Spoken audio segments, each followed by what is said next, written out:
Hello my dear students, welcome back to my channel and you are watching Gurukul English classes. It's your Shikhadi and today's topic is the poem A Roadside Stand of class 12th from the book Flamingo. Yes, this is the 2026 and 27 board exam series and this is the last poem of your book. So let's start. This pome is composed by Robert Frost. आप सभी Robert Frost से पहले से ही परिचित हैं। Class 10th में आपने इनके द्वारा लिखी हुई poem Fire and Ice Dust of Snow पढ़ रखी हैं और अभी आपको पढ़नी है अ road side Stand. In this poem, Robert Frost tries to depict the lives of poor people of villages and at the same time portrays his deepest sympathies and his feelings of humanity.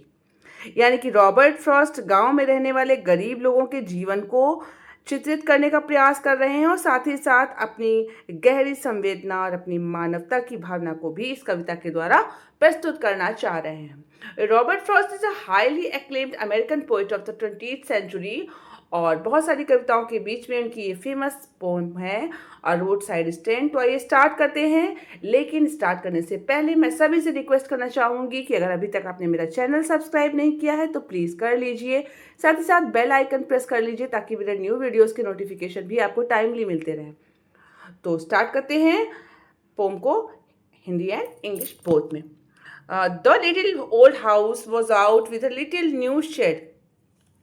एक छोटा सा पुराना सा घर है, out बाहर की तरफ, with a little new shed जिस पर कि एक छप्पर किनारे की ओर बनवाया गया है जिससे कि जो सड़क पर तेज गति से वाहन जाते हैं उनका ध्यान इस छप्पर पर जाए और वे वहाँ से भोजन और खाने पीने की चीज़ें खरीद सकें। In front at the edge of the road, सड़क के बिल्कुल किनारे, where the traffic is spread, जहाँ पर ट्रैफिक बहुत गति में रहता है, अ road side stand at too pathetically played, एक बहुत ही किनारे रोड साइड स्टैंड लगाया गया है जो बहुत ही दयनीय अवस्था में है। It would not be fair to say for a dole of bread, ये कहना बिल्कुल भी गलत नहीं होगा कि वह एक रोटी के लिए, but for some of the money, कुछ पैसे के लिए, the cash whose flow support the flower of cities from sinking and withering faint। जो ये छप्पर है ये दैनिक दशा प्रकट कर रहा है। ये इसलिए बनाया गया शायद कि यहाँ से कुछ लोग सामग्री खरीदें और कुछ नकद राशि उनके मालिकों के हाथों में आए और वो भी शहर में बिकने वाले सामानों में से कुछ सामान खरीद सके। जैसे कि आपने उनकी दुकान से कुछ सामान खरीदा तो वो उसी पैसे के बदले अपने लिए भी कुछ ज़रूरत का सामान खरीद पाएंगे, ऐसा पॉसिबिलिटीज़ उनके साथ हो पाएगी। तो the polished traffic passed with a mind ahead, जो गरीब लोग मानते हैं कि जो पैसा अमीर लोग अपने बगीचों को फूलों से सजाने में खर्च करते हैं, अगर वो उनका उपयोग समाज के कुछ वंचित वर्ग के जीवन को बेहतर बनाने के लिए करें तो शायद कोई गरीब न रहे। मगर अमीर लोग बिना शेड पर ध्यान दिए वहाँ से गुजर जाते हैं। यदि कोई रुकता भी है तो शायद वहाँ के गंदे रंग और सजावट को देखकर झुंझला जाता है। कैसे कि ऑफ इवर असाइड अ मोमेंट, एक क्षण के लिए भी अगर रुका, देन आउट ऑफ सॉर्ट, बाहर आ जाता है, at having the landscape marred with the artless paint, क्योंकि वहाँ का जो लैंडस्केप है बहुत पेंट वहाँ का अच्छा नहीं है, बदरंग सा है। Of signs that with N turn wrong and S turn wrong, और वहाँ पर जो अंग्रेजी शब्द लिखे हैं, अक्षर जो लिखे हुए हैं एस और एन वो उल्टे लिखे हुए हैं, जो ये भी दिखा रहा है कि उस इलाके के लोग बहुत ज़्यादा लापरवाह हैं। Offered for sale wild berries in wooden cart, जो लकड़ी के डिब्बों में जंगली जामुन, या फिर crook necked golden squash with silver words, वो मुड़ी हुई गर्दन और चांदी जैसे रंग के गांठों वाली लौकी वहाँ बेच रहे हैं। और beauty dress in a beautiful mountain scene, कवि कहता है कि इन देहाती वस्तुओं को खराब करने का दोष वो देना नहीं चाहते हैं, लेकिन उन लोगों ने अपने प्रेजेंटेशन पर ध्यान नहीं दिया है, इसलिए भी उनका सामान नहीं बिक रहा है। You have the money but if you want to be mean, आपके पास पैसा है लेकिन आप चाहते नहीं हो खर्च करना। Why keep your money and go along, क्यों यहाँ पर पैसा खर्च करो, आप चले जाते हो। The hurt to the scenery would not be my complain, ये मेरी शिकायत का सामान नहीं है कि यहाँ की सीनरी इतनी गंदी क्यों है। So much as a trusting sorrow of what is unsaid, और ऐसा ही ये पीड़ा जो है वो उस बारे में वो चिंतित हैं क्योंकि जो अनकहे शब्दों द्वारा ग्रामीण परिवेश के लोगों के विश्वास को चोट पहुँचाती है।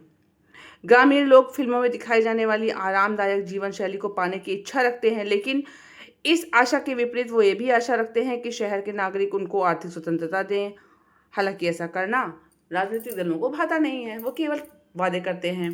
So much as a trusting sorrow of what is unsaid, जो अनकहा रहता है वो अनकहा रह जाता है। Here far from the city we make our road side stand, और वो अपने रोड साइड स्टैंड से हट जाते हैं। And ask for some city money to feel in hand, अपने हाथों में वो शहर वाला पैसा थोड़ा सा फील करना चाहते हैं। टू ट्राई, प्रयास करना चाहते हैं। If it will not make our being expand, कि क्या ये हमारे जीवन को बेहतर नहीं बनाएगा। And give us the life of the moving pictures promise, या जो हम फिल्मों में देखते हैं उस तरह की पिक्चर, उस तरह के जीवन हमें कभी नहीं मिलेगा। That the party in power is said to be keeping from us, जो पावर में पार्टी होती है वो भी जो कहती है वो कहती है, केवल करती नहीं है। It is in the news that all these pitiful किन, और ऐसे समाचारों में आता है कि ये सारे जो दयनीय से हैं ग्रामीण लोगों को, उनको to live in are to be bought out and mercifully gathered in, जो बहुत ही दयनीय स्थिति में रहते हैं, गांव में रहते हैं, next to the theatre and the store.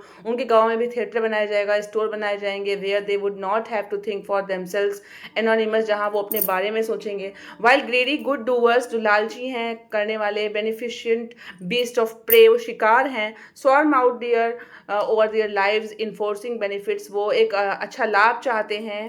That are calculated to soothe them out of their विस्ट, अपनी बुद्धि से वो उसका कैलकुलेशन लगाते हैं। And by teaching them how to sleep they sleep all day, लेकिन ये लोग क्या करते हैं, ये लोग पूरे के पूरे दिन सोते रहते हैं। जैसे कि अगर इनसे कहा जाता है कि वो लोग अगर इन सुविधाओं का आनंद लेने में इतने व्यस्त हो जाएंगे कि फिर उनको अपने बारे में सोचने या अपने अधिकारों के लिए लड़ने का भी समय नहीं मिलेगा। उनका शोषण करेंगे, देहाती लोगों को लाभ पहुंचाएंगे, उसकी आड़ में उनका अंतहीन शोषण करेंगे। बाद में सुविधा संपन्न लोग अपने ही द्वारा किए हुए वादे भूल जाएंगे, जिस वजह से गरीब और अधिक गरीब होते चले जाएंगे। Sometimes I feel myself I can hardly bear, कभी कभी तो मैं महसूस करता हूँ, कभी कभी मैं सोचता हूँ कि जो इनकी उदासी है, इनकी निराशा है, वो मैं कभी भी सहन नहीं कर पाऊँगा। उनको लंबे समय से की गई इच्छा जो उनकी पूरी नहीं हो पा रही है, उसकी अपूर्णता पर ही उनका ऐसा हाल है। The thought of so much childish longing in when, इस प्रकार की बच्चों जैसी सोच बेकार हो जाती है। The sadness that lurks near the open window there, और जो दुख वहाँ पर छाता है। That waits all day in almost open prayer, खुली जो है जगह पर वो प्रेयर करना चाहते हैं। For the squeal of brakes, वो भी चाहते हैं कि वो वहाँ पर कोई रुके, वो प्रार्थना करते हैं कि कोई रुके। The sound of A stopping car, और अगर कोई गाड़ी रुकने की आवाज़ आती है तो वो सब भाग पड़ते हैं। Of all the thousand selfish cars that pass, लेकिन हज़ारों स्वार्थी कारें वहाँ से गुजर जाती हैं। Just one to inquire what a farmer's prices are, कभी कभी कोई खाली इंक्वायरी करता है कि आखिर किसान की कीमत क्या है, ये लौकी की कीमत क्या है, या फिर ये जो भी चीज़ें वहाँ बिक रही हैं उनकी कीमत क्या है। And one did stop but only to plough up grass, एक रुकता है लेकिन वो केवल पीछे का आंगन यूज करता है। In using the yard to back and turn around, वापस आ जाता है। And another to ask the way to where it was bound, एक और रुकता है लेकिन वो रास्ता पूछता है कि इस रास्ते से कहाँ जाना है। And another to ask could they sell it a gallon of gas, एक तो रुकता है और वो पूछता है कि क्या यहाँ पर गैस बिकती है, पेट्रोल, गैलन गैस मतलब पेट्रोल बिकता है। They could not, they had none, did not it see, वो लोग वहाँ रुकते ही नहीं हैं बिल्कुल भी, और ये भी नहीं देखते कि वो क्या बेच रहे हैं। No, in country money the country scale of gain, जो शहर में पैसा है, जो कभी इस बात पे शोक कर रहा है कि जो आर्थिक निर्भरता की उन जंजीरों को तोड़ें। यानी कि अगर हम जो चीज़ें मॉल से खरीदते हैं, जो चीज़ें यहाँ वहाँ से दुकानों से खरीदते हैं, कभी रोड पर बैठे वाले जो किसान हैं उनसे भी वो चीज़ें खरीदें, फ्रेश वो वेजिटेबल्स वहाँ से हम खरीद सकते हैं, बट हम नहीं खरीदते क्योंकि हमको वहाँ पर अनहाइजीन लगता है, हमको सफाई नहीं लगती। The requested lift of spirit has never been found, उनको उनकी ऊंचाइयों तक पहुंचाने का साहस देहाती लोगों में मौजूद नहीं है। और so the voice of the country seems to complain, I can't help owning the great relief it would be, हम बिल्कुल भी मैं शिकायत नहीं कर सकता इस बारे में, लेकिन मेरा मन होता है कि शायद मैं आर्थिक असमानताओं के खिलाफ शिकायत करना बंद कर दें ये लोग। लेकिन क्यों करेंगे, जब उनकी शिकायत पूरी नहीं हो रही है तो वो क्यों करेंगे। To put this people at one stroke out of their pen, मैं चाहता हूँ कि मैं उनको दरिद्रता और अभाव के कष्ट से मुक्त कर दूँ। And then next day as I came back into the sane, लेकिन जब मैं दोबारा कभी होश में आता है तो वो सोचता है कि क्या कोई और होगा जो इनके लिए ऐसा ही सोचे, ताकि वो इन लोगों की दयनीय दशा को देखकर अपने दर्द और पीड़ा से राहत पा सके।